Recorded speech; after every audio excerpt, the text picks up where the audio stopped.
In his 1947 article, The Purpose of Education, King argued that the function of education is to teach one to think intensively and to think critically.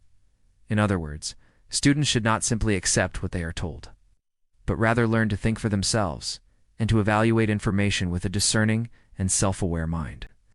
By learning to think critically, individuals could move past prejudices and propaganda and start to see the world more clearly and more justly.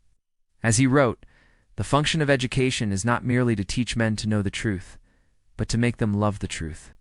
This emphasis on critical thinking enabled King to dismantle the fallacies of segregationist rhetoric by appealing to logic and science instead of emotion or tradition. Similarly, when faced with the unjust laws and practices of the Jim Crow South, King would argue that they were morally indefensible and that no amount of tradition or custom could justify them. Moreover, King's commitment to nonviolent resistance was also rooted in his belief in critical thinking.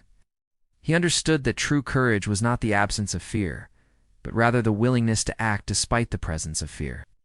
In conclusion, Dr. King's philosophy of critical thinking was a potent weapon against the forces of injustice. By emphasizing the importance of logic, evidence, and reason, King was able to cut through the rhetoric and propaganda of the segregationists and expose the truth of their arguments.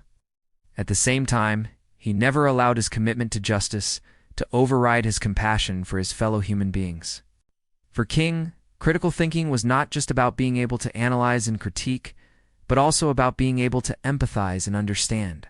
In the end, it was this combination of rigorous intellect and deep humanity that made Martin Luther King Jr. such a powerful force for social change.